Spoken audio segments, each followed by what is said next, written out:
ഉത്തരയുടെ മരണം നടന്നു കഴിഞ്ഞിട്ട് ചേട്ടൻ ആ റൂമിലേക്ക് വരികയാണ്. അതെ. ഭർത്താവ് തന്നെ പാമ്പിനെ വിട്ടിട്ട് ഉത്തരേനെ കടുപ്പിക്കുകയാണ്.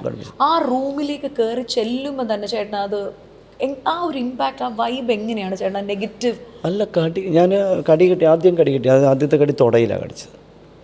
ഫസ്റ്റ് കടി പാമ്പ് കടിച്ചതാണെന്ന് ഓൾറെഡി പറഞ്ഞു, ഡോക്ടേഴ്സ് പറഞ്ഞു. പക്ഷേ ഈ കടിയുടെ പോയിന്റ് വന്നപ്പോൾ ഒരിക്കലും സാധ്യതയില്ല.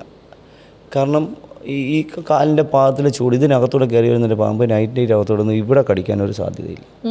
ഈ ചൂട് ഇവിടെ എല്ലാം ഉണ്ട്, ഇവിടെയൊക്കെ കടിക്കാം. അവിടെ നിന്ന് കടിക്കുക, ഇവിടെ കടിച്ചിരിക്കുന്നത്. പിന്നെ അകത്തോടെ കയറി വന്നാൽ ഈ കുട്ടി സെഡേഷനായിട്ട് ഇത് അണലിയാണ് കടിച്ചതെന്നാണ് ആദ്യം അണലിയാണ് കടിക്കുന്നത്, ഓർമ്മയുണ്ടോ? ആദ്യം അണലി. ആ ഉറക്കത്തിൽ കിടന്ന കൊതു കടിക്കുന്ന, നമ്മൾ കാലിലെ കൊതു കടിച്ച് നമ്മൾ അനങ്ങത്തില്ലേ, മാന്തത്തില്ലേ?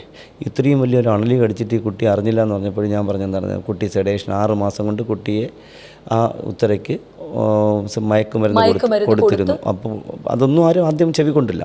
പിന്നെ ആയപ്പോഴാണ് ഇത് ലോക്കൽ പോലീസ് സ്വാഭാവികം പാമ്പടി പറഞ്ഞിട്ട് എഴുതി തള്ളി. അപ്പോൾ ഞാൻ ചുമ്മായിരുന്നില്ല, എൻ്റെ പണി ഇങ്ങനെ നടത്തിക്കൊണ്ടായിരുന്നു. അവരുടെ നാട്ടുകാരെയൊക്കെ വിളിച്ചു, അവിടുത്തെ പല ആൾക്കാരെയും വിളിച്ചു, ഇങ്ങനെ എല്ലാവരും വിളിച്ച് സംസാരിക്കാൻ പറയും, ഇതൊരു സ്വാഭാവിക പാമ്പടിയിലെ ഇത് കൊലപാതക ശ്രമമാണ്,